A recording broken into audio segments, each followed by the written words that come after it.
Bonjour, alors bienvenue dans les mardis de l'immigration.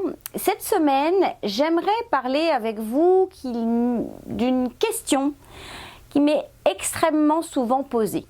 Par où commencer?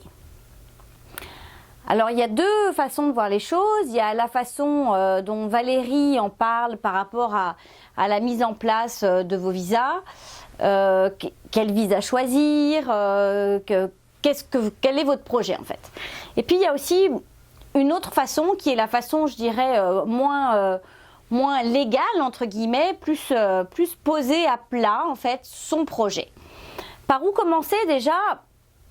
Je pense que si ça vous trotte dans la tête, le voyage exploratoire peut être une bonne idée pour venir voir et sentir le Canada, la région que vous avez choisie, dans laquelle vous installez, ou même la province, si c'est le Québec, le Nouveau-Brunswick, l'Ontario, de venir un peu sentir ces provinces, voir si elles vous correspondent, si elles correspondent à ce que vous attendez.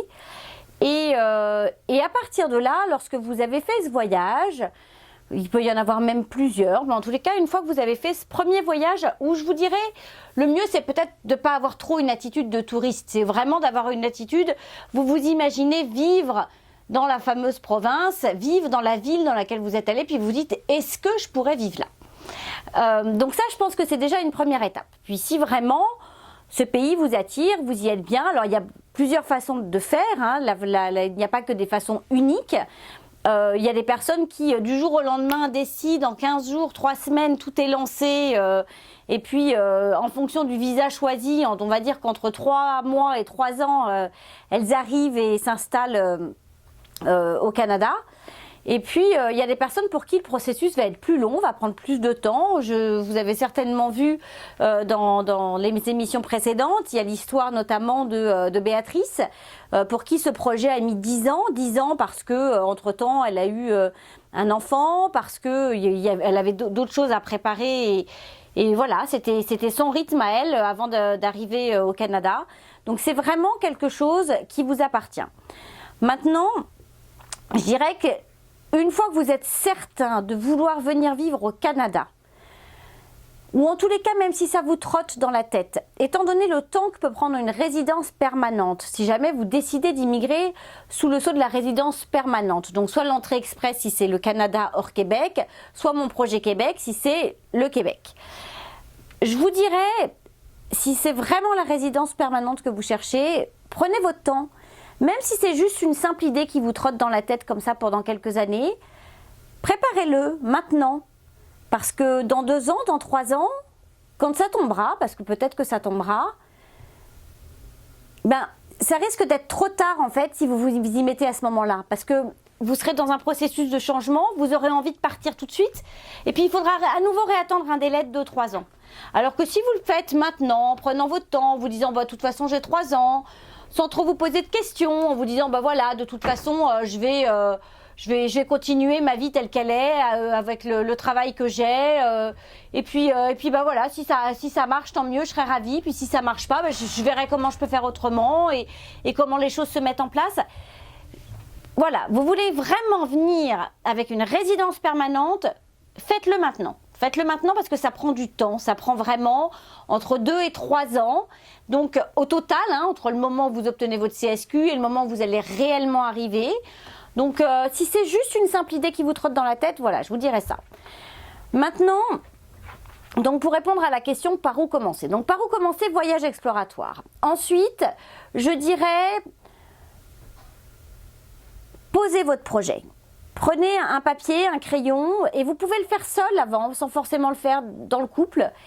Et puis, quel est votre métier? Qu'est-ce que vous voulez faire? Qu'est-ce que vous allez apporter à ce pays, à l'économie du pays? Est-ce que votre métier est un métier qui nécessite de repasser des examens? Est-ce qu'il est sous couvert de syndicats? Est-ce qu'il y a un ordre professionnel? Est-ce que cet ordre professionnel va vous demander une reconnaissance des diplômes? Est-ce que si la reconnaissance des diplômes n'est pas suffisante, est-ce qu'on va vous redemander de passer un examen? Ça, c'est vraiment, faites des recherches approfondies, Alors bien sûr, vous pouvez faire appel à des personnes comme Hélène, à des personnes comme Valérie, à des personnes comme moi, bien sûr. On peut vous prendre un peu par la main et vous aider à bâtir ce projet. Vous pouvez faire appel aussi, si vous avez un projet, je dirais, de création de société, d'entreprise, vous pouvez faire appel aux chambres de commerce, notamment à la Chambre de commerce de Montréal, si vous avez choisi Montréal, ou sinon à la Chambre de commerce internationale française, qui est également implantée au Canada. Donc je veux dire, voilà, vous pouvez déjà vous poser des questions de qu'est-ce que je viens faire dans ce pays? Qu'est-ce que je viens bâtir? Est-ce que je recommence à zéro? Et puis est-ce que je suis prête à recommencer à zéro? Quels sont mes acquis? Qu'est-ce que je sais faire? Donc ça, c'est vraiment une première chose. Et puis, je viens avec mes enfants. Dans quel système est-ce que je veux les mettre? Système anglophone, système francophone? Est-ce que je viens en résidence permanente, donc ce sera forcément le système francophone. Mais est-ce que je veux un système français ou plutôt un système québécois? Ou alors si je suis dans une autre province, comment ça se passe? Quelles sont les écoles? Faites des recherches. Posez les choses sur un papier. Lancez votre visa. Quel visa vous correspond? Est-ce que vous avez moins de 35 ans? Est-ce que vous pouvez faire un PVT? Est-ce que vous pouvez accéder aux jeunes pros? Est-ce que vous pouvez essayer d'aller chercher du travail et avoir une promesse d'embauche qui va vous permettre d'aller décrocher en fait un contrat jeune pro? Et puis, comment est-ce que vous expliquez à un employeur, si jamais il ne connaît pas ici le contrat jeune pro, qu'est-ce que vous savez de ce contrat? Comment est-ce que vous allez aller lui expliquer, par exemple? Est-ce que vous savez que ça va lui coûter seulement 230 $ pour pouvoir vous récupérer vous si vous êtes le candidat idéal? Comment ça se passe? Donc ça, c'est vraiment des choses que vous pouvez mettre en place. Est-ce que vous venez avec un permis d'études? Est-ce que vous créez une filiale de votre entreprise et puis vous arrivez ici en vous embauchant vous-même? Est-ce que vous venez en tant qu'entrepreneur? Est-ce que vous venez en tant qu'investisseur? Qu'est-ce que vous souhaitez faire? Quel est votre projet? Qu'est-ce que vous allez apporter au Québec ou au Canada, pardon? Pas qu'est-ce que ce pays va vous apporter à vous, mais vous, qu'est-ce qu'économiquement parlant vous allez venir faire? Ça, c'est important de se poser cette question-là dans ce sens-là, en fait, et de bâtir votre projet en fonction de ça. Qu'est-ce que j'apporte à l'économie canadienne? Quelles sont mes connaissances? Qu'est-ce que je sais faire? Quelle est ma valeur ajoutée? En fonction de ça, vous faites tous les petits échelons. Le visa, la sélection du visa. Si vous ne savez pas le choisir tout seul, vous pouvez faire appel à des personnes comme Valérie, qui est consultante réglementée en immigration canadienne et qui est spécialisée donc là-dedans, qui légalement a le droit de le faire. Elle peut vous aider à trouver le visa adapté à votre situation. Et puis, une fois que vous avez mis en place ce visa, où est-ce que vous voulez vivre? Est-ce que vous voulez vivre dans une grande ville? Est-ce que vous voulez vivre en région? Où est-ce que vous voulez vivre au Canada? Est-ce que vous choisissez une immigration spécifiquement pour la province du Québec? Ou est-ce que vous choisissez d'autres provinces du Canada? Est-ce que vous parlez anglais? Si vous ne parlez pas anglais, est-ce que vous n'auriez pas intérêt à prendre des cours d'anglais? Choisir une application pour tous les soirs travailler votre anglais? Aller chercher des cahiers d'exercices? Préparez tout ça. Préparez votre arrivée. Préparez même, je dirais, ce départ longtemps à l'avance. Parce que c'est bien beau de vouloir vous mettre en quête, c'est bien beau de vouloir quitter votre pays pour venir ici, mais ce pays, le Canada, a des exigences. Et à partir du moment où c'est une immigration qui est choisie, on va vous choisir selon des critères, on va vous choisir selon vos critères d'études, selon votre âge, selon si vous venez avec des enfants ou pas, quel métier vous avez, de quel pays vous venez. On va vraiment choisir. C'est vraiment quelque chose qui se prépare. Ça peut aller très vite. Il y a des gens qui vont très vite, mais ils vont très vite aussi à la préparation du projet dans leur tête. C'est-à-dire que dans leur projet, tout est déjà calé. Toutes les étapes sont déjà faites. Puis il y a des gens qui sont un petit peu plus longs, la préparation va être plus longue. Mais en tous les cas, ça se pose vraiment sur papier, dans votre tête si vous préférez. Il y a tout un tas d'étapes à franchir. Des étapes que vous pouvez franchir plus ou moins vite en fonction de vos personnalités. Et puis surtout, ça en passe par l'apprentissage de ce pays, comment s'est construit ce pays, quelle est sa culture. Parce que malheureusement, on croise un peu trop de personnes qui sont allées un peu vite. Et puis, qui sont persuadées que ce pays va leur correspondre, et puis que la province qu'ils ont choisie va leur correspondre. Et puis finalement... on lit de temps en temps, on m'a écrit ça d'ailleurs il n'y a pas longtemps, sur un commentaire par rapport à un post que j'avais pu faire, de personnes qui disent oui c'est ça, venez vous Français, alors on s'adressait surtout aux Français, de toute façon vous venez ici en tant que conquérant. Donc attention à ça, à l'image que vous allez donner quand vous allez arriver. Quelle image de vous est-ce que vous voulez donner? Est-ce que vous voulez donner l'image de quelqu'un de humble, de résilient, de quelqu'un qui en veut, mais de quelqu'un qui est à l'écoute? Ou est-ce qu'au contraire, vous voulez avoir cette attitude de j'ai tout vu, je connais tout, je suis parisien? Ça, c'est vraiment quelque chose auquel il faut faire attention. Il faut être à l'écoute. Ne croyez pas que, sous prétexte qu'un concept n'existe pas, c'est parce qu'ils n'y ont pas pensé. Les Canadiens ne sont pas des imbéciles.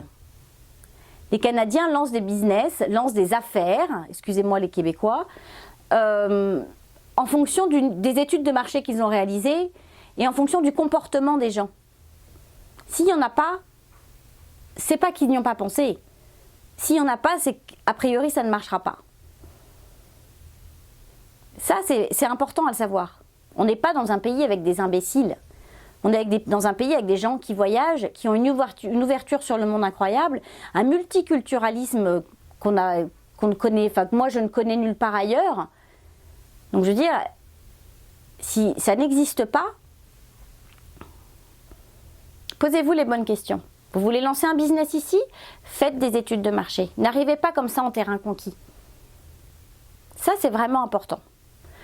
Donc voilà, c'est peut-être un peu fouillis la façon dont je vous raconte tout ça aujourd'hui, mais c'est vrai que une arrivée, vous voulez venir, posez votre projet.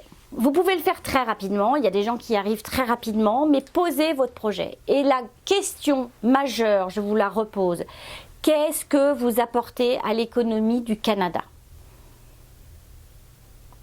Pas qu'est-ce qu'on vous donne, qu'est-ce que vous apportez à l'économie du Canada? Qu'est-ce que vous avez fait? Qu'est-ce que vous savez faire? Qu'est-ce que vous allez offrir comme service? Est-ce que vous êtes prêt à recommencer à zéro? Tout ça, c'est des questions que vous devez vous poser. On va se retrouver après la pause avec Valérie. Et ensuite, on aura Anne-Sophie, qui est arrivée il y a à peu près 3 ans au Québec et qui était opticienne en France. Et en fait, en arrivant ici, elle a dû repasser une équivalence. Et maintenant, elle est opticienne ici au Québec après cette équivalence. Et bien sûr, en fin d'émission, on retrouvera Hélène, qui va être là à nouveau pour nous permettre de réfléchir et de nous poser de bonnes questions par rapport à un changement de carrière, changement de vie, à la transition, qu'est-ce que ça fait en nous et comment on s'arme pour ces changements et pour ces transitions. On se retrouve tout de suite après la pause et merci de suivre du côté de Montréal. Vous êtes 13 000 followers aujourd'hui sur la page Facebook. C'est un bonheur pour moi de savoir que vous êtes si nombreux. Les portées de publication sont incroyables, donc merci à vous, chers auditeurs, de nous suivre, de partager. Et si on peut vous aider à bâtir votre projet, c'est avec grand bonheur. Allez, à tout de suite. Conseil de pro vous est présenté par Valérie Flatt, consultante réglementée en immigration canadienne. Bonjour Valérie. Bonjour Géraldine. Bienvenue. Merci. Alors, cette semaine, quelle question as-tu pioché? Où en sommes-nous? Eh ben, en fait, c'est la question de Catherine qui est un peu perdue au niveau enfin, pour comprendre en fait qu'est-ce que c'est que le CAQ, comment est-ce qu'on obtient le permis d'études, qui doit faire la demande de CAQ quand on vient faire des études au Québec. D'accord, et CAQ, qu'est-ce que ça veut dire? En fait, c'est le certificat d'acceptation du Québec. D'accord. C'est un document qu'on ne demande que si on vient étudier au Québec, étudier ou travailler au Québec. À travailler aussi. Aussi. D'accord. Donc c'est en fait, c'est vraiment délivré par le ministère du Midi, d'immigration du Québec. Et c'est une demande ponctuelle par le requérant principal, le demandeur principal. D'accord. Donc c'est la personne qui ou vient travailler ou faire des études. D'accord. Donc on choisit dans le couple, s'il y en a un qui vient faire ses études, ça va être lui le demandeur principal. S'il y en a un qui a déjà un employeur et qui a besoin d'un permis de travail, c'est lui qui va être le demandeur principal. D'accord. Et dans ce cas-là, on fait une demande de CAQ. D'accord. Cette personne-là fait sa demande de CAQ. Donc ça, c'est simple et compliqué à la fois parce que ça se fait en ligne. Il y a 2 étapes. Ça se fait en ligne. Ça coûte 113 $. On a exactement 30 minutes, le système vous donne 30 minutes pour faire la demande et c'est assez frustrant parce que si vous n'arrivez pas à faire la demande rapidement, le système se coupe et il faut tout recommencer. Faut tout recommencer. Donc en fait, il faut réunir bien tous les documents, toute l'information, taper assez vite et rentrer. C'est pas très compliqué en soi. Donc on transpire. C'est assez basique, on transpire un peu, on serre les fesses. On s'énerve. Et on y Mais va. où est-ce que tu as mis ce papier? Non mais écoute. Non, il faut être bien préparé. On rentre, on fait sa demande, on valide, ça part, ça c'est pratique. Et après ça, en fait, le système vous demande d'imprimer le formulaire qui s'est donc auto-rempli avec l'information que vous avez donnée. Et avec cette information, donc le formulaire s'imprime, vous devez coller vos petites photos, rajouter une photocopie de passeport, lettre d'acceptation ou contrat de travail de l'employeur. Et on envoie tout ça à Montréal. D'accord, donc là, c'est pas comme quand tu le fais avec papier, que tu dois mettre tout dans l'ordre. Il y a un petit ordre, mais il y a 4 feuilles en même temps, donc c'est pas très compliqué. Donc il y a quand même un ordre. Il y a toujours un ordre. De toute manière, on suit toujours l'ordre. Ça, c'est pour tous les ministères. Parce que si on ne suit pas l'ordre, le dossier est refusé. Non, il n'est pas refusé. Ça met toujours plus de temps. Mais là, en même temps, c'est tellement petit, ce dossier-là, qu'il y a peu de chances de se tromper. D'accord. Bon, enfin, c'est quand même bien de mettre dans l'ordre parce que comme ils vont un peu vite à regarder, si c'est pas dans l'ordre, on leur fait perdre du temps, voilà. voire. Donc le seul truc du CAQ, c'est que c'est en 2 étapes. Il y a la partie électronique, on remplit sa demande en ligne. 30 minutes, 113 $. On met tout dans une enveloppe, on envoie à Montréal, on poste. En gros, ça prend 10 jours dans les bonnes périodes, 3 semaines quand c'est un peu plus, voire 5 semaines quand on est limite trop proche de la rentrée scolaire. Et si votre employeur vous attend. 3 semaines après pour recevoir le CAQ. Le CAQ. D'accord, donc c'est 3 à 5 semaines. Et même 10 jours dans les bonnes périodes. Ah, c'est chouette, ça. Non, quand on s'y prend bien à l'avance, c'est assez rapide. Donc l'avantage de ce CAQ, c'est que vous recevrez d'abord un email qui vous confirme que votre demande a été ou acceptée ou refusée. Voilà. Et si la demande a été approuvée, avec ce courriel, vous pouvez déjà enclencher la demande de permis d'études ou de travail. D'accord. Pas besoin d'attendre le certificat d'acceptation du Québec, le CAQ officiel, qui est un petit papier en fait, une belle petite feuille. Vous en recevrez d'ailleurs 2 exemplaires, une qui est pour vous, le requérant, et une pour immigration. Ah oui, alors d'ailleurs, quand on remplit le CAQ, est-ce qu'il faut remplir également les informations si tu as des enfants, si tu as... Oui, ils vont demander combien de personnes dans la famille, mais il n'y a que le demandeur principal qui va faire la demande de CAQ. D'accord, et dans sa demande de CAQ, il met tous les autres. Il met tous les autres, mais les autres ne recevront pas de CAQ. D'accord. Il indique le nombre de personnes. C'est ça, le nom, le prénom, la date de naissance. Oui, mais même pas, parce que, en fait, pour le CAQ, c'est principalement le requérant principal. C'est au moment du permis d'études. Par contre, s'il ne les a pas marqués sur le CAQ, est-ce que du coup ça bloque pour le permis d'études? Ça ne change rien parce que de toute manière, il n'y a que le requérant principal qui a besoin du CAQ. D'accord, ok. Enfin, de toute manière, on ne cache jamais d'informations, on indique bien, on répond bien aux questions. Et si on vous demande avec combien de personnes de la famille vous voyagez, vous indiquez bien avec combien de personnes de la famille vous voyagez. Exactement. Donc, une fois qu'on a son permis d'études, enfin qu'on a son CAQ, pardon, on a obtenu sa petite lettre qui confirmait qu'on l'avait reçue, on enclenche tout de suite vers la demande de permis d'études ou de travail, suivant le cas. Et surtout, on n'attend pas de recevoir le CAQ officiel. En papier, une fois qu'on a le mail qui confirme. Ça peut reprendre encore 3 semaines. D'accord. Parce que c'est le Québec qui va vous l'envoyer par la poste. Et c'est la poste, j'allais dire, la moins chère possible, quoi. Ils mettent vraiment le petit timbre, les plus petits timbres. Donc, une fois qu'on a le mail qui confirme qu'on a été accepté, on peut lancer la demande de permis d'études. Ou de permis de travail. D'accord, ok. Donc, surtout, on n'attend pas. Ça va venir de toute manière, ça va arriver. Donc, il n'y a pas de souci avec ça. Et donc ça, le permis d'études ou le permis de travail, c'est encore sur le site du Midi? Ah non, là on passe au fédéral. D'accord. Vous avez terminé la partie provinciale, Québec. D'accord. Sachant qu'un CAQ n'est pas une autorisation de voyage.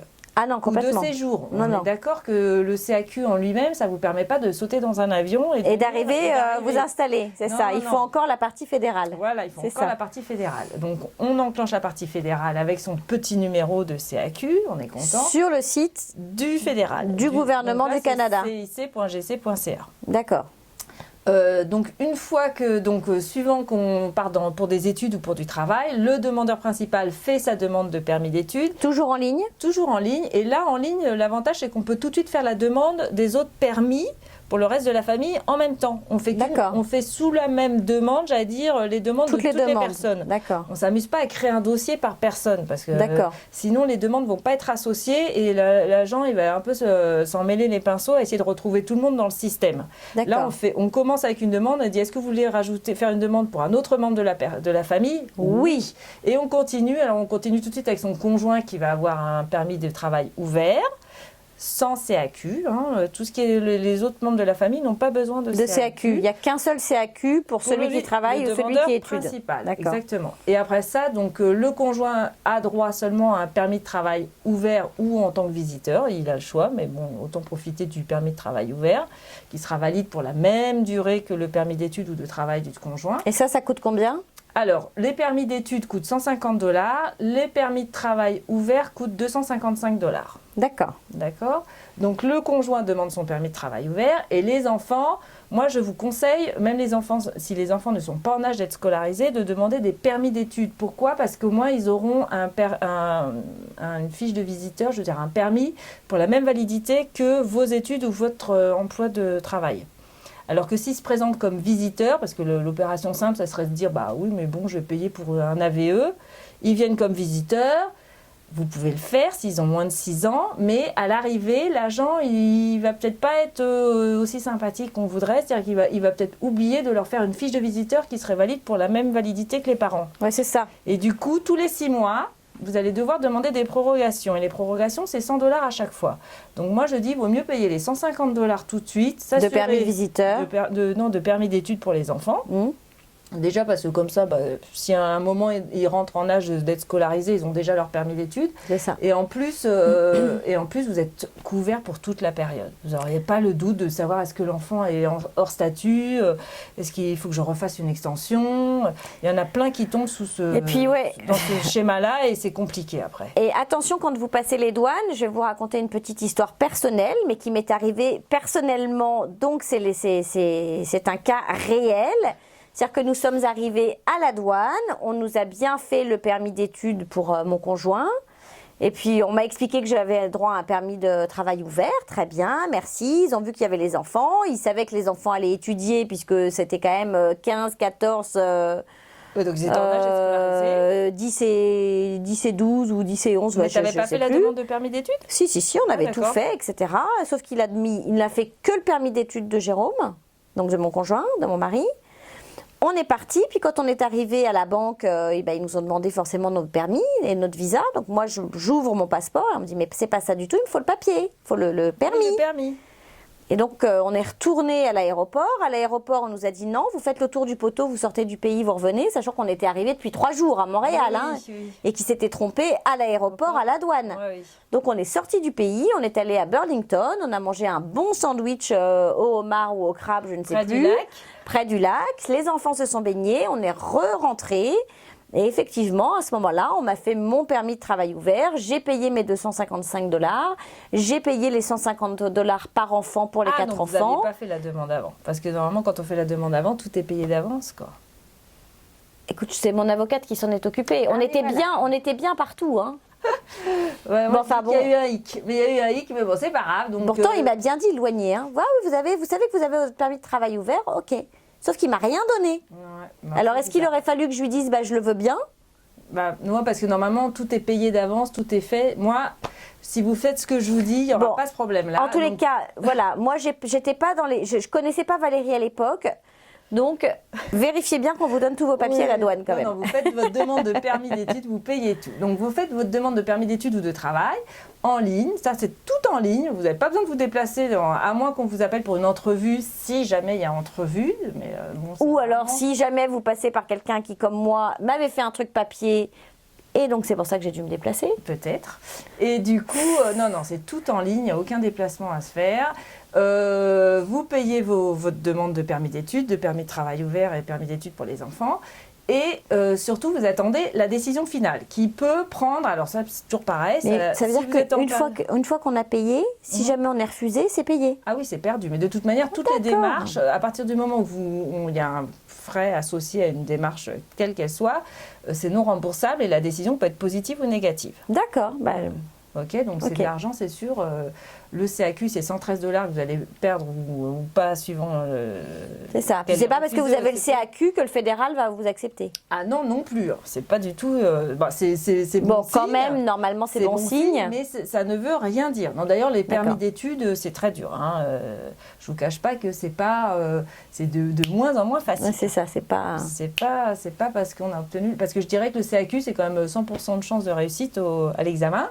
Tandis que. Si vous avez une lettre d'acceptation d'une éccole ou un contrat de travail d'un employeur. Donc, je veux dire, le CAQ, généralement, c'est quand même relativement dur de ne pas l'avoir. Le permis d'études ou le permis de travail, c'est plus compliqué. Donc, il faut faire un beau petit dossier. Donc, une fois que vous avez fait votre demande, vous attendez la décision. La décision, elle va arriver pareil, par courriel. Donc là, ça prend combien de temps? Et bien là, justement, ça peut varier aussi parce que tout dépend de la période de l'année à laquelle vous avez envoyé votre demande. D'accord. Je dirais qu'en ce moment, là, on est en mars, ça va encore. Mais une fois que vous atteignez mai, juin et qu'on se rapproche, par exemple, de la rentrée scolaire, les choses se compliquent. D'accord. Et il y en a qui ont peur de louper leur rentrée et les écoles sont assez spécifiques là-dessus. C'est-à-dire que si vous perdez la rentrée, généralement, ils ne vous acceptent pas dans la session. Donc, ils le savent. Ils vous l'indiquent dans leur lettre. Ils disent attention, nous ne vous accepterons pas si vous arrivez après la rentrée scolaire, qui est le 23 août généralement. Oui, c'est ça, entre le 20 et le 23 août. Donc, si vous n'arrivez pas à envoyer votre dossier avant le 30 mai, là, ça commence à être compliqué. Chaud. Quoi. Ça peut être chaud parce que ça peut prendre jusqu'à 2-3 mois. Par contre, si c'est pour un employeur... Ah non, les employeurs, généralement, c'est assez rapide. Ouais. Ça, les permis de travail, c'est plus rapide. Et puis, généralement, on arrive à... Ils savent qu'il y a un employeur qui attend l'employé. Donc, ils essayent d'aller vite. Bon, les permis d'études aussi, ils essayent d'aller vite parce qu'ils savent que... il y a des études à la clé. Il y a des études à la clé.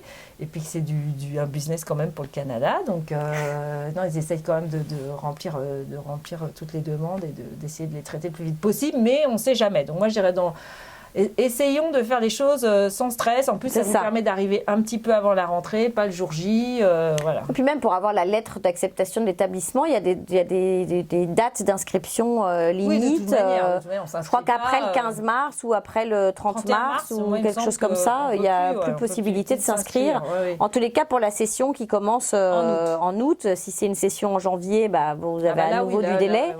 Mais pour la session...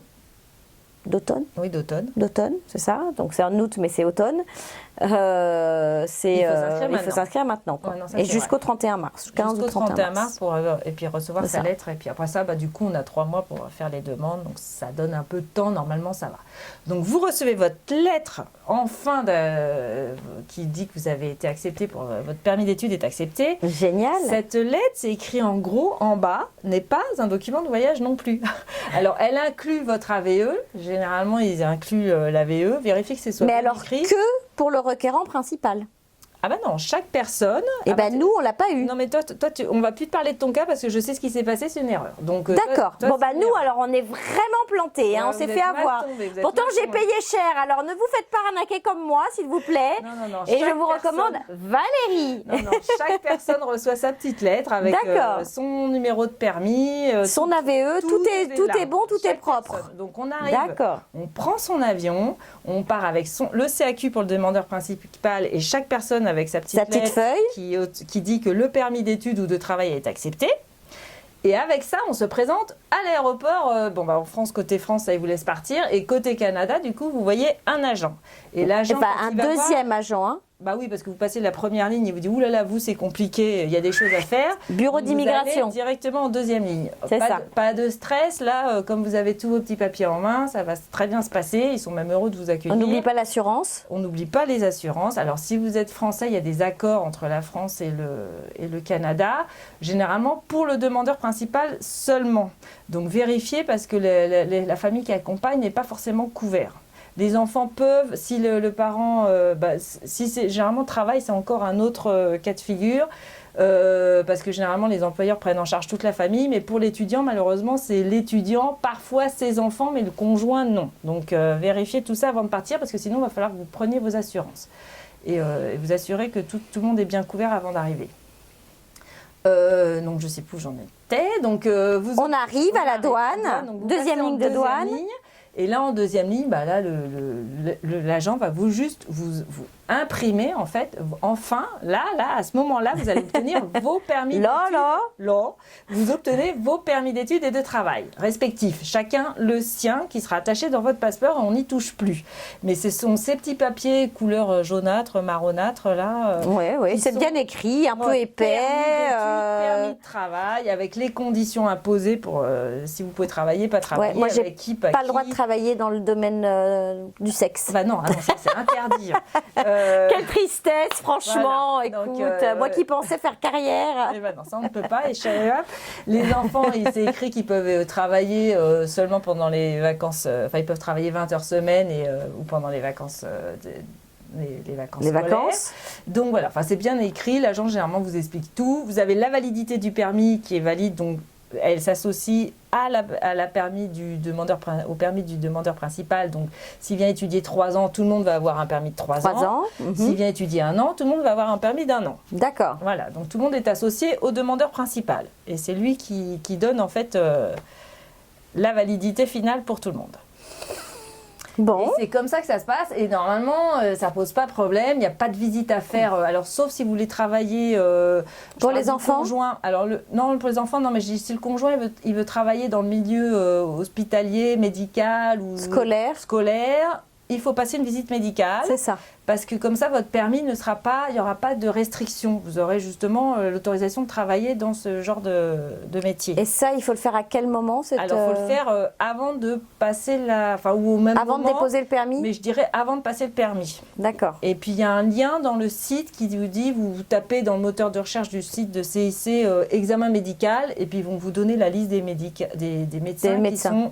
Qui sont autorisés près de chez vous, en fait. Donc ça, c'est si le conjoint veut travailler, enfin si l'un des conjoints veut travailler en médical, enfin en hôpital, en milieu hospitalier, scolaire. Enfants, c'est ça. Ouais. Ok. Bon. Voilà. Donc en gros c'est ça. Et, le permis d'études, sachez qu'il y a des études qui demandent, qui incluent une partie stage. D'accord. Donc, quand on fait son permis d'études, il y a moyen effectivement de cocher à un moment que vos études incluent un stage obligatoire. Et du coup, vous aurez un permis d'études qui inclut un permis de travail vous autorisant à travailler à plein temps, malgré tout dans une session d'études et non pas des vacances. Et donc, ça vous donne cette possibilité de travailler pendant une session pour un stage. Oui, parce que dans le permis d'études, si ce n'est qu'un permis d'études normal, un étudiant étranger n'a le droit de travailler que 20 heures par semaine ou à plein temps pendant les vacances scolaires. Voilà. Donc, si on a un stage à plein temps, forcément, il faut que le permis d'études inclue cette partie stage. Et on doit préciser le nombre de mois du stage à plein temps ou... Non, parce que c'est écrit dans la lettre d'acceptation. Normalement, c'est écrit que l'étudiant devra, afin de terminer ses études, l'étudiant devra faire un stage de X temps, 4 mois généralement, qui fait partie intégrante du programme. Du programme. Voilà. Ok, donc ça, c'est si c'est inclus dans le programme. Ouais. Mais juste, quand on fait sa demande de permis d'études, il faut bien cocher la petite case qui inclut le permis de travail du stage. Bon, si vous ne savez pas comment faire, Valérie est à votre disposition. Valérie fait de la révision de dossier uniquement aussi. Vous pouvez tout faire. Moi, j'ai tout fait faire. Vous voyez, je me suis fait planter. Oui, non, toi, on n'écoute pas ce qu'a dit Géraldine, c'est une horreur. Ça ne doit pas vous arriver. C'est pas comme ça que ça se passe. D'accord. Donc, bon, voilà, nous, on a quand même payé une certaine somme quand même. C'est dommage. Je ne savais pas que je m'étais fait... moi, je pensais que c'était une erreur du douanier, alors qu'en fait, c'est une erreur de l'avocate à la base. Parce que on arrive ici, on a tout fait et on n'a rien à faire. C'est juste au douanier d'imprimer. Et puis, tout est déjà dans le système. Il a juste à imprimer. Il valide ce qu'il y a dans le système et il imprime. Waouh! Bon, ok, c'est pas grave.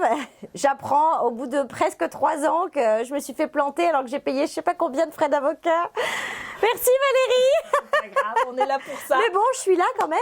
Oui, ça réussi à rentrer, c'est déjà pas mal. Donc, voilà. Ok. Donc, passez par Valérie s'il vous plaît pour de la révision de dossier ou faites-le tout seul si vous voulez, débrouillez-vous.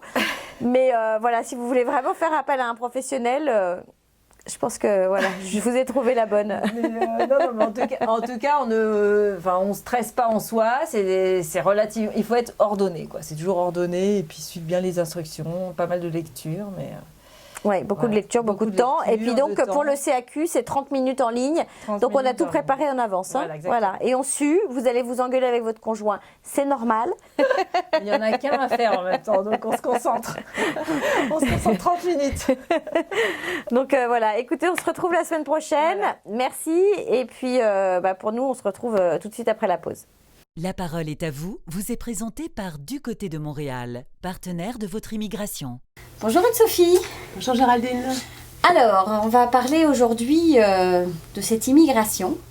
Merci d'avoir accepté mon invitation. Avec plaisir. Et donc j'aimerais que tu m'expliques que tu es arrivée il y a presque 3 ans. En août 2015. D'accord. Et tu es opticienne. Oui. Tu étais déjà opticienne en France. Oui. Tu étais propriétaire de magasin.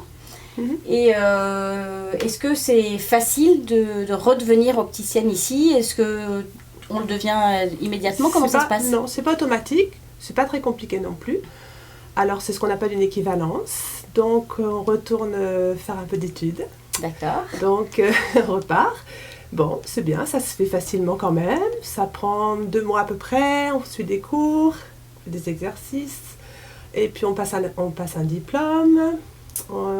Ça prend 2 mois. Et puis, on appelle ça une équivalence pour être opticien d'ordonnance du Québec. D'accord. C'est un ordre professionnel. D'accord. Pour faire partie de cet ordre, il faut absolument ce certificat, sinon on ne peut pas travailler en tant qu'opticien. Même si tu es opticien français, tu ne pourras pas te dire opticien au Québec si tu n'as pas cette fameuse équivalence. Ça, c'est très important. Puis une fois qu'on l'a, on l'a à vie, quoi. On ne repasse pas, c'est fini. Hein, mais ça prend, tous les opticiens français sont obligés de le faire. Et alors, est-ce que tu as remarqué entre ce que tu faisais avant et ce que un opticien français peut faire et un opticien ici fait? Est-ce qu'il y a des différences? Oui, il y a quand même beaucoup de différences. On s'occupe beaucoup de tout ce qui est verre de contact, ce qu'on appelle lentilles en France. On s'occupe de A à Z des verres de contact. C'est surtout ça que ça prend dans l'équivalence. On fait beaucoup de verres de contact, ce qui est le domaine des ophtalmologues en France, mais ici c'est le domaine des opticiens. Donc voilà, les verres de contact de A à Z. Et puis non, le reste après, le travail classique, c'est pareil. C'est facile de trouver un emploi? Ce qu'on ne fait pas, c'est les tiers payants. Ça, c'est le bonheur. Il n'y a pas de tiers payants. Pas de papier, pas de paperasse. Enfin, moi, je passais 80% de mon temps à faire de la paperasse. Donc ici, je reviens à mes essentiels. Ça me fait plaisir. Qu'est-ce que tu m'as demandé juste après? Est-ce que c'est facile de trouver du travail en tant qu'opticien? Je ne pensais pas que c'était si facile. Je pensais que j'allais avoir, comme en France, on avait des CV, puis attendre. Puis en fait, là, je pense que j'ai trouvé avant de chercher. C'est ça, en fait. On est venu me chercher, en fait. Et puis, non, c'est facile. Il n'y a pas d'opticien, pas assez d'opticiens au Québec. Ils vont même en chercher dans les écoles, à la sortie des écoles en France. Il y en a une qui leur paye leur équivalence, parce qu'elle est payante quand même. Il faut savoir que ça coûte entre 2 000 et 3 000, peut-être même un peu plus. Je pense que ça a augmenté un petit peu. Et puis, non, c'est vraiment pas... C'est pas un problème, on en manque. Donc, j'ai de la chance. Je suis dans un métier où il manque beaucoup d'opticiens au Québec. Et qu'est-ce qui t'a fait quitter la France? Alors, on a quitté la France parce qu'on était entrepreneur. On n'était pas salariés. On commençait à trouver que c'était de plus en plus difficile d'être entrepreneur en France. Toi, t'en sais quelque chose aussi. Hein? Oui. Et puis, les enfants. Voilà, les enfants, les études, trouver du travail. On a de la chance d'être dans un pays où il y a 5% de chômage ou 6% de chômage. On sait que nos jeunes, ils vont trouver du travail facilement ici. Ça, c'est sûr. C'est motivant pour nos enfants, parce qu'ils avaient l'âge comme d'être étudiants quand on est parti. Toi, tu avais déjà un de tes enfants qui avait décidé à de venir l'université s'installer ici depuis 1 an, qui est arrivé 1 an avant nous. Aussi, comme ça, on s'est dit, on va se rapprocher de notre fils aîné. Et puis le deuxième, il m'avait dit aussi qu'il voulait faire ses études à Montréal. Alors on s'est dit, bon, le premier déjà, le deuxième va y aller. Nous, on en a un peu ras-le-bol aussi d'être entrepreneur en France. Alors on part. On a pris la décision en quelques jours. Et ça s'est fait rapidement pour vous? Oui, le visa, on l'a eu en 3 mois. Ça a été rapide. On s'est décidé en décembre, on a eu le visa en avril. On a mis la maison en vente en avril et puis on est arrivé ici en août. Alors, quelles ont été tes premières impressions quand tu as posé les pieds sur le sol québécois? qu'est-ce que tu as aimé en fait? Qu'est-ce qui t'a parlé? Qu'est-ce qui a fait que tu as su que ce serait là que tu viendrais t'installer? Ah, les gens sont plus cool. C'est l'ambiance plus... Je sais pas, j'ai pas trouvé d'inconvénient. Je trouve que tout est plus tranquille, tout est plus facile. Les gens sont gentils, c'est vrai. On dit que les Québécois sont gentils, mais vraiment, ils sont vraiment gentils. Même les clients, on n'a pas de problème. Et puis, tout le monde nous dit qu'on a un joli accent, qu'on a un accent charmant. Ça fait plaisir. C'est nous qui avons un accent, hein, donc on le sait. Hein. Ouais, les gens sont agréables. Le climat, ça pose pas de problème. On s'habitue. On s'habitue. Bon, en ce moment, on a des moins 30. C'est pas très... Par contre, pas le plus agréable, c'est ça. on va s'habituer. Tu es d'accord qu'il faut investir ici, dans son manteau, que ça ne sert à rien d'arriver avec des manteaux de France, non, des chaussures de France. Ça prend les équipements québécois, là, on n'a pas le choix. Là. C'est vraiment les chaussures, les manteaux. Bon. Un petit investissement de base. Qu'on ne regrette pas parce que, non, on ne regrette pas. L'investissement, on en a besoin. Oui, c'est ça. On a besoin. Le froid est bien là. Et donc, quand vous êtes arrivé, en fait, vous avez d'abord loué, vous avez acheté, c'était quoi votre démarche? On savait qu'on allait rester à Montréal, on avait tout vendu, hein, les maisons, les magasins, les voitures, bon, ça on savait, mais on ne s'est pas dépêché, on a loué, on ne savait pas dans quel quartier on voulait vivre, on s'est dit tranquillement, on commence par louer. Puis au bout de 2 ans, on savait, on a commencé à chercher, on a acheté une maison en mars l'année dernière, donc ça passe vite, ça fait bientôt 1 an. Et voilà, maintenant on a la maison et on se sent de plus en plus québécois. On est en visa de travail, mais après on a demandé la résidence permanente. Puis après, ce sera la nationalité. On va faire tout doucement les choses. Exactement. C'est ce qu'on veut. Et la famille, est-ce que c'est compliqué de vivre loin de la famille ou est-ce que, voilà, tu trouves On était déjà loin de la famille parce qu'on habitait Toulouse. Puis notre famille n'était pas du Sud, mais c'est sûr que c'est loin, c'est cher d'aller en France. Et puis... Parce que là, par exemple, pas longtemps, il y a un décès dans ma famille, je n'ai pas pu rentrer. Tu te dis que là, tu te sens un peu loin, quand c'est comme ça. Mais sinon, les gens viennent nous voir, c'est les vacances pour eux, ils sont contents. Pour les accueillir. Ouais, c'est vrai. Un petit peu pour ça, la famille, ouais. Mais sinon, le reste, on a plein d'amis. On a plein d'amis ici, c'est parfait. Ouais, l'intégration se fait facilement. On connaît des Québécois, on connaît des Français. On n'a pas l'impression d'être seul. Il y a beaucoup d'immigrés français, donc on connaît pas mal d'immigrés français, puis on se sent moins seul dans notre démarche. On se dit, bon, il y en a aussi qui ont fait un peu la même chose que nous. Puis les Québécois sont très accueillants, toujours « Ah, bienvenue au Québec, ça vous plaît? Pourquoi êtes-vous venu au Québec ?» Ils s'intéressent à notre démarche. Pourquoi avoir quitté le sud de la France? Pourquoi êtes-vous parti de Toulouse? Pourquoi êtes-vous venu? Oui, il y a beaucoup de gens qui s'intéressent, sont très... Ouais, les Québécois aiment bien savoir pourquoi les Français aiment leur coin et pourquoi ils viennent ici. Ouais, ça c'est vrai. Ouais, ils aiment ça. Beaucoup de questions. Ouais. Et si tu avais des conseils à donner à des personnes qui se posent des questions sur l'immigration, est-ce que pour toi, le voyage d'investigation, est-ce que le fait de venir la première fois, est-ce que c'est quelque chose d'important? On était venus 2 fois. On était venus en mars, donc il faisait frais, on voulait voir l'hiver. Et on était venus en septembre, la saison des couleurs aussi, ça nous avait beaucoup plu. Moi, je pense qu'il faut venir au moins 1 ou 2 fois. Tu ne peux pas décider de partir comme ça. Puis, on en connaît qui ça leur a pas plu, hein, donc il faut quand même être sûr que ça va nous plaire. Oui, parce que ça fait un gros changement. Est-ce que... Mais la mentalité, c'est des Américains qui parlent français. Je le vois tous les jours au travail. C'est pas des Français qui... Non, c'est pas des Français qui vivent en Amérique, c'est des Américains qui parlent français. Puis dans la façon de travailler, dans les collègues, ils sont un petit peu susceptibles quand même, un peu les Québécois, non? Les Français sont râleurs, mais je pense que les Québécois sont un peu susceptibles, donc on ne comprend pas les choses de la même façon, on ne voit pas les choses pareilles. Non, il faut... Ouais, puis la communication marche sur des œufs. Des fois, on a l'impression qu'on ne se comprend pas.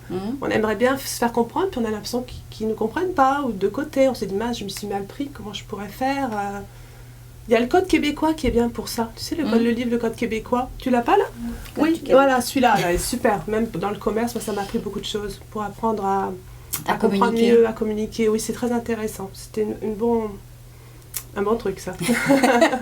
Ça m'a bien aidé. Bon, alors donc voilà, vous voulez immigrer. Ouais. On va leur faire un peu de pub à Jean-Marc Léger et Jacques Nantel et Pierre Duhamel, le Code Québec.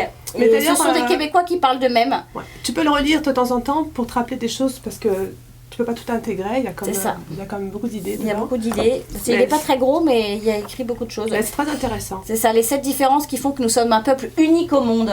C'est vrai. C'est hein. vrai. Ils sont uniques au monde. Donc, Attachant voilà. aussi, très attachant, très... Non, mais Très c'est bien. sûr que c'est un très, très bon livre.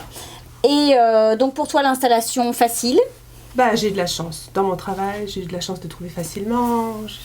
Et ton Les mari enfants sont bien, les enfants sont très heureux ici, ils s'intègrent super bien. Tiens, en parlant d'enfants à l'école, alors, quel a été le choix des Alors nous, écoles? on Comment est ça s'est arrivé, passé?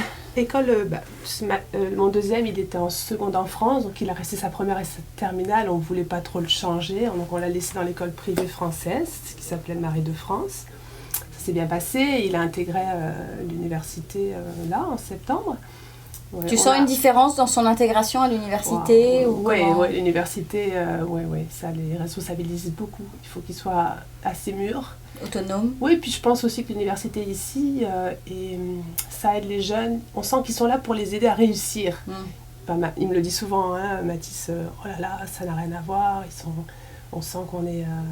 les profs veulent qu'on s'en sorte. Ils se sentent poussés. Il adore la fac. Enfin, nous, c'est pas la fac, c'est l'université. Ici, ils ne connaissent pas la fac. Il adore ça. Donc, il est à quelle université? C'est l'université de Montréal. D'accord, Université de Montréal. Tu sais que c'est sur les dossiers, là, n'importe qui peut pas rentrer à l'université. Hein, voilà, alors explique-nous ça, comment ça se passe. C'est à peu près, je pense qu'ils prennent à peu près 10% de tous ceux qui appliquent. Et c'est un barrage. Il y a un barrage. Lié aux notes ou lié aux... Oui, lié aux notes. Dossier, sur dossier. Sur dossier. Ouais. S'il n'y a pas d'entretien, c'est le dossier. Si tu n'as pas un minimum de... Je crois que c'est 12. Enfin, ça dépend, c'est contingenté, la plupart des programmes. Mais je crois que c'est entre... si c'est la médecine, ça va être peut-être 16 de moyenne. Si c'est dans l'urbanisme, c'était 12. C'est ce qu'ils appellent la fameuse cote R. Ouais, la fameuse cote R, c'est une moyenne. Et si tu n'as pas la moyenne, tu passes pas dans le programme que tu as demandé. Ouais, c'est plus compliqué. Ouais, c'est ça. Tout le monde ne rentre pas... Et je crois qu'il y a 10% des jeunes Québécois qui font des études. Et Justement à cause de cette... Oui, puis les autres travaillent. Le travail, c'est facile à trouver, donc ils travaillent. Ça, puis après, sûr, ils disent peut-être je retournerai en études ou pas, on verra. C'est vrai qu'ils sont très cool pour ça. C'est ça, c'est vrai qu'il n'y a pas de stress pour les études. De toute façon, je crois qu'ils ne se mettent pas beaucoup de stress. Pour pas grand-chose. En général. On aurait beaucoup à apprendre de tout ça, mais c'est vrai que... J'ai une collègue adorable qui n'ont pas vraiment fait des études, mais peut-être qu'ils y reviendront, ils ne savent pas, ils vont voir. Ils reprendront plus tard. C'est pas... Nous, on se met le stress, fais des études, tu trouveras du travail après. Eux, ils trouvent du travail, puis peut-être après, ils font des études s'ils ont besoin. C'est une mentalité. C'est ça, c'est-à-dire qu'ils vont jusqu'au cégep, le cégep leur ouvre déjà quand même des portes. Ouais, ils ont quel âge, 17 ans quand ils sortent du cégep, c'est ça? Non, ils ont 17 ans quand ils rentrent au cégep, ils ont 19 ou 20 ans en fonction du nombre d'années, et puis là, ils rentrent à l'université. À 19 ans, c'est ça. Ou pas. Ou pas. Ça dépend. Et c'est vrai que parfois... ils travaillent, puis ils réfléchissent à ce qu'ils veulent faire, puis ils disent tiens, je ferai peut-être bien ça, puis ils y retournent à 25 ans. Exactement. Ouais, et c'est vrai qu'ils sont très vite autonomes financièrement en fait, parce que les jeunes commencent à travailler, il faut le savoir, à partir de 15 ans. Moi j'ai des collègues qui travaillent le samedi et le dimanche pour se faire de l'argent en optique là, ils sont stylistes et ils repartent à l'université la semaine, puis ils se font un peu d'argent le week-end. J'en ai pas mal qui font ça. Et en termes de management, est-ce que tu ressens des différences? Oui, parce qu'il n'y a pas de hiérarchie au Québec. On peut facilement, on tutoie ses patrons d'abord, on tutoie tout le monde, donc on tutoie ses patrons. Et puis, il y a très très peu de hiérarchie. Ouais, les gens sont facilement joignables, on peut échanger, discuter. Facilement, ouais. Il faut pas hésiter, on peut parler, on peut dire que tu n'es pas d'accord, peu importe. Tu peux toujours donner ton opinion, c'est vraiment agréable. Moi j'aime bien ces relations-là, c'est très agréable, le travail. Et est-ce que c'est le coût de la vie, est-ce que c'est cher? Est-ce que tu trouves que le coût de la vie est cher? Est-ce que tu trouves que c'est... Enfin, toi, tu as un salaire québécois, donc... mais déjà, on est mieux payé en opticien ici qu'en France. D'accord. Mais moi, personnellement, je m'en sors mieux ici. Donc, je pense que la vie n'est pas si chère que ça. Non. Je pense que c'est... si tu compares entre, évidemment, l'euro et le dollar, c'est pas très intéressant, mais on gagne des dollars et on travaille et on vit en dollars. Donc, non, ça, c'est pas si cher. Peut-être si on veut manger comme on ferait en France, t'achètes moins de fromage, t'achètes moins tout ce qui est le chocolat, tout ce qui coûte un peu cher, la charcuterie. Mais Le chocolat est un produit de luxe, le fromage est un produit de luxe, c'est sûr. Ce sont non, des... Mais c'est ça, mais c'est le reste, ça va. On mange bien quand même au Québec. Hein. Ah oui, puis on trouve de tout. On trouve de tout. On se régale. Et on ne mange pas que des hamburgers. Faire attention, parce que ça donne, le froid, ça donne envie de manger. Et faire attention. C'est ça. Et oui, donc si tu avais des conseils à donner à ces jeunes opticiens, des gens qui voudraient venir, comment doivent-ils faire? Les jeunes opticiens, ils auraient vraiment intérêt à bouger s'ils peuvent. Bah, même quand tu es jeune, tu n'as pas d'enfant, tu n'as pas de famille, pars, va ailleurs, va voir. Ouais. Puis fais de l'argent, Puis ici, tu peux être vite directeur, gérant, au bout d'1 an ou 2 ans, on te donne des postes à responsabilité, même quand tu es jeune. Moi, j'ai des gérants qui ont 25 ans, imagine. En France, tu n'as pas des gérants de 25 ans dans des magasins, ils font confiance aux jeunes, c'est formidable. Ouais, ça, c'est vrai. Et puis, au niveau de l'âge, on s'en fout. Hein. Moi, sur mes CV, il n'y a pas d'âge, il n'y a pas de photo, tu as ton nom, tu sais ce que tu sais faire, ils se foutent de savoir à quoi tu ressembles et quel âge tu as. Quelles sont tes origines et ouais, d'où tu viens, non, peu importe. Tu sais travailler, tu travailles. Puis si tu fais pas l'affaire, de toute façon, 2 jours après, on va te dire bye. Mais bon. C'est vrai qu'il y a une facilité à nous dire. C'est rare parce que là où je travaille, non, c'est rare, mais ils sont plutôt contents de nous garder. C'est ça, en général. Nous garder. Non, mais c'est vrai qu'au niveau emploi, c'est plutôt le. Non, on dit la flexibilité, c'est dur et tout. Non, non. Non. On n'a pas plus de licenciements, même moi ici, je pense que c'est plutôt les gens, des fois, qui partent parce qu'ils ont trouvé un autre job. Alors les patrons disent, on en a encore perdu un, il faut qu'on en retrouve un. C'est plutôt dans ce sens-là, la flexibilité. C'est ça. C'est plutôt les patrons qui sont en souffrance de voir partir leurs salariés, qui font tout pour les garder. Ouais. Et effectivement, je reconnais que on pense que c'est terrible de pouvoir licencier du jour au lendemain, mais non, ça permet un taux de chômage beaucoup plus bas. Et effectivement, ça permet que les salariés s'investissent réellement.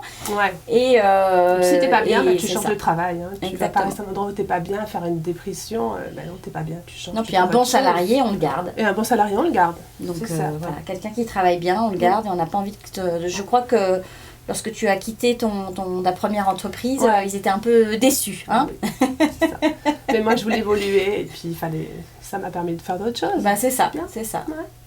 Et est-ce que tu penses que tu aimerais redevenir entrepreneur? Est-ce que tu penses que l'entrepreneuriat ici, au Québec... En France, plus jamais, ça c'est certain. Mais ici, ouais, peut-être sur une opportunité, oui.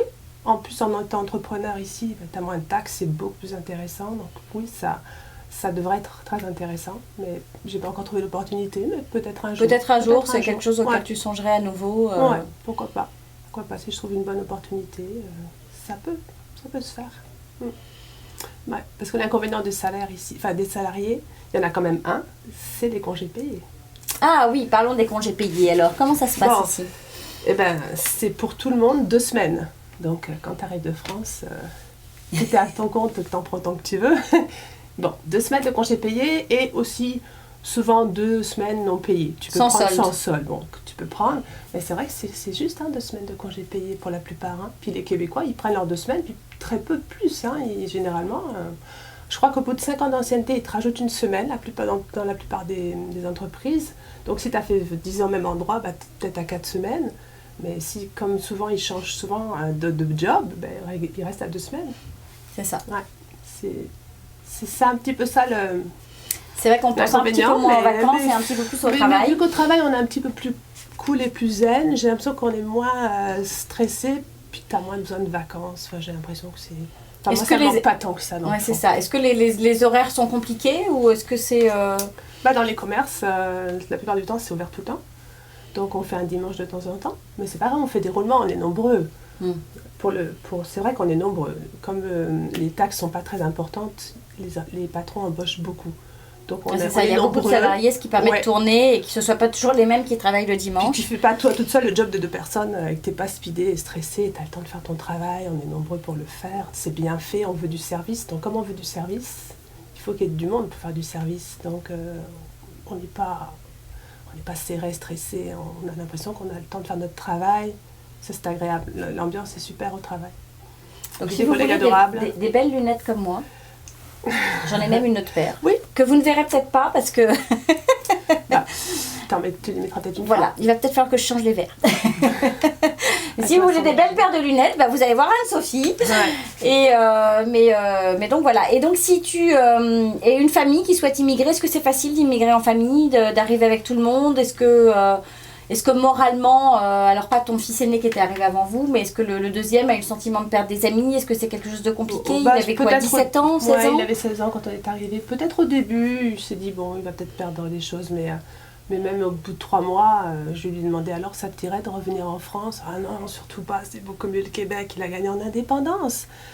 Un jeune, tu le laisses aller prendre le métro, aller en ville, il rentre à 3h du matin, tu t'inquiètes pas pour lui, tu sais qu'il va pas faire des mauvaises rencontres entre le métro, la maison. On est dans une ville où il y a beaucoup de sécurité, c'est ça qui est incroyable. C'est vrai qu'on ne s'inquiète pas pour nos enfants, ils ont de la liberté parce qu'il y a moins d'insécurité, ils se promènent, puis quand ils rentrent tard, bon, tu t'inquiètes pas. Tu vas pas le chercher, il rentre en métro, en bus, il se débrouille. À pied. À pied, oui, mais bon, non, mais c'est vrai. C'est ça. C'est vrai que c'est ça qui est agréable. C'est une ville très sécuritaire et c'est vrai qu'en tant que parent, ça... Bah, on est vraiment plus cool pour ça, c'est vraiment agréable. Ça, c'est sûr et certain. Ah ouais, ça c'est quelque chose de...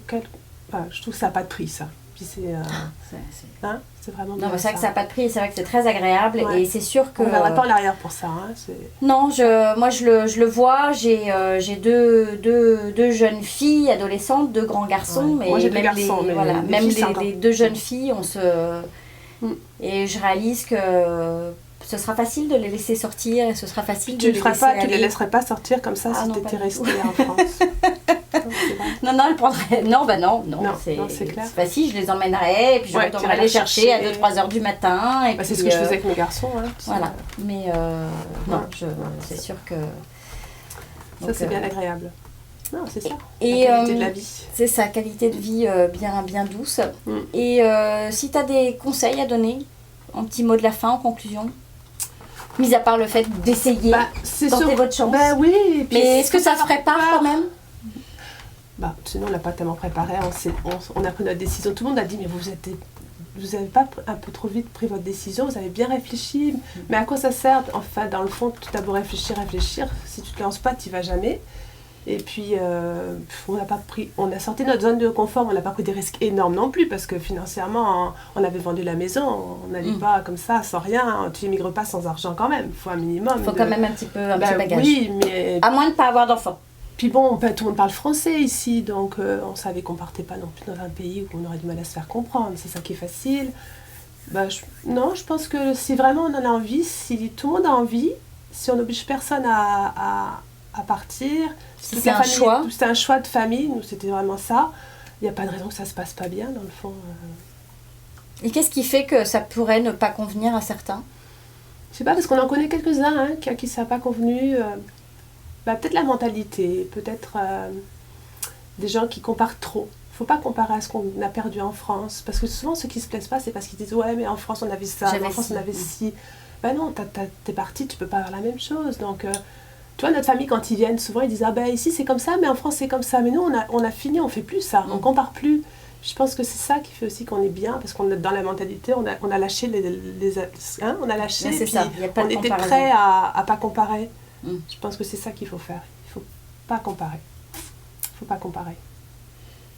Ouais, voilà, joli mot de la fin, ne comparons pas. Et puis nous on se retrouve après la pause. L'instant coach vous est présenté par HPL Coaching avec Hélène Le Gallet. Bonjour Hélène. Bonjour Géraldine. Alors, où est-ce qu'on va aujourd'hui ?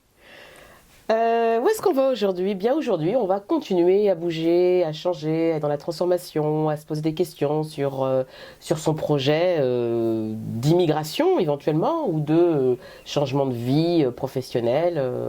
Et pour ça, Géraldine, j'avais juste envie de te demander qu'est-ce que tu ferais si tu avais pour consigne de devoir convaincre un auditoire de 30 personnes en 60 secondes du bien fondé de ton projet. Écoute, sur quoi tu t'appuierais ? Je pense que je parlerai de ce que je sais faire. Oui, j'aime bien ce que tu dis, de ce que tu sais faire. Eh bien, c'est ça. En fait, l'important, c'est de parler de ce qu'on sait faire, mais aussi de ce qu'on a déjà fait. Et c'est ce qui m'amène plus ou moins à introduire notre sujet du jour, c'est l'importance de capitaliser sur ces expériences. Et oui, vous allez devoir convaincre votre auditoire, votre employeur, votre futur employeur, convaincre votre banquier, convaincre votre famille. Sur quoi vous allez vous appuyer? Pensez à vos expériences. Et pour se rappeler de ce qu'on a fait, de ce qu'on sait faire, eh bien, pourquoi pas établir une liste, la liste de vos succès. Prendre une feuille blanche et énumérer tout ce que vous avez fait et surtout ce dont vous êtes fier. C'est important de regarder cette liste avec fierté et d'essayer de voir quels enseignements vous pourriez en tirer. Qu'est-ce que cela vous enseigne? De se concentrer là-dessus. Et je vous propose, pourquoi pas, de créer l'image mentale de vos réussites et de votre réussite future. De visualiser tout ça, de lui donner une couleur, une forme, de la faire vivre. Qu'il y a dans votre projet, dans votre image de la réussite ou dans vos images de réussite, avec qui vous êtes, qu'est-ce que vous faites, quelles sont vos réalisations. Il est important de capitaliser sur ces savoir-faire, sur ces expériences. Et justement, cet auditoire, une fois que vous avez fait votre pitch de 60 secondes, qu'est-ce qu'il dirait de vous? Qu'est-ce qu'il retiendrait de vos forces? Et je terminerai juste avec une citation d'Alphonse Daudet qui dit qu'une expérience bien faite est toujours positive. Ouais, effectivement, écoutez, on va vous laisser à votre liste de succès que vous allez nous préparer pour la semaine prochaine. Et de réussite. Et de réussite. Et ouais, c'est une belle réflexion. Et puis, n'oubliez pas, Hélène est là pour vous aider à préparer, vous accompagner à préparer un entretien de recrutement. Et puis, pour vous aider à trouver des outils et des techniques de recherche d'emploi. Enfin voilà, coach en transition de carrière, en changement, en vie. Donc n'hésitez pas à faire appel à ces services. Et puis nous, on se retrouve la semaine prochaine avec des nouvelles idées de réflexion, un nouveau voyage intersidéral au niveau du cerveau. Et merci Hélène. Merci Géraldine. Bonne semaine à tous. Au revoir.